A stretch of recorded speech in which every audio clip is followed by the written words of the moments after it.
আজ আমরা ছুটে চলেছি পিরোজপুরের কেন্দ্রীয় শহীদ মিনারের পথে। গেট দিয়ে ভিতরে ঢুকতেই চোখে পড়ল সেই মহান শহীদ মিনার, যেখানে লেখা আছে আমাদের ইতিহাস।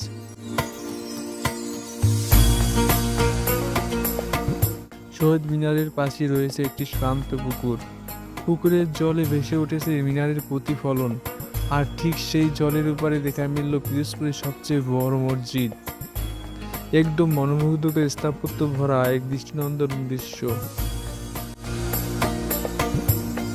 এমন সময় আকাশে ঘন ঘন মেঘ জমে উঠল, বাতাসে বৃষ্টির গন্ধ, আর মুহূর্তে নেমে এলো এক বৃষ্টি।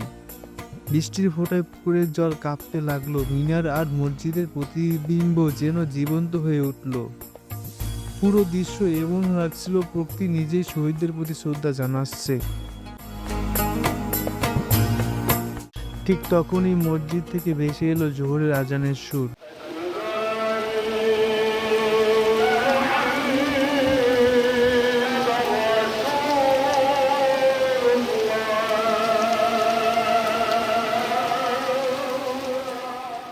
সেই সুর আর বৃষ্টির শব্দ একসাথে মিশে তৈরি করলো এক অপূর্ব সুশান্তির অনুভূতি। চারপাশ ফাঁকা, মানুষজন ছুটে যাচ্ছে নিরাপদ আশ্রয়।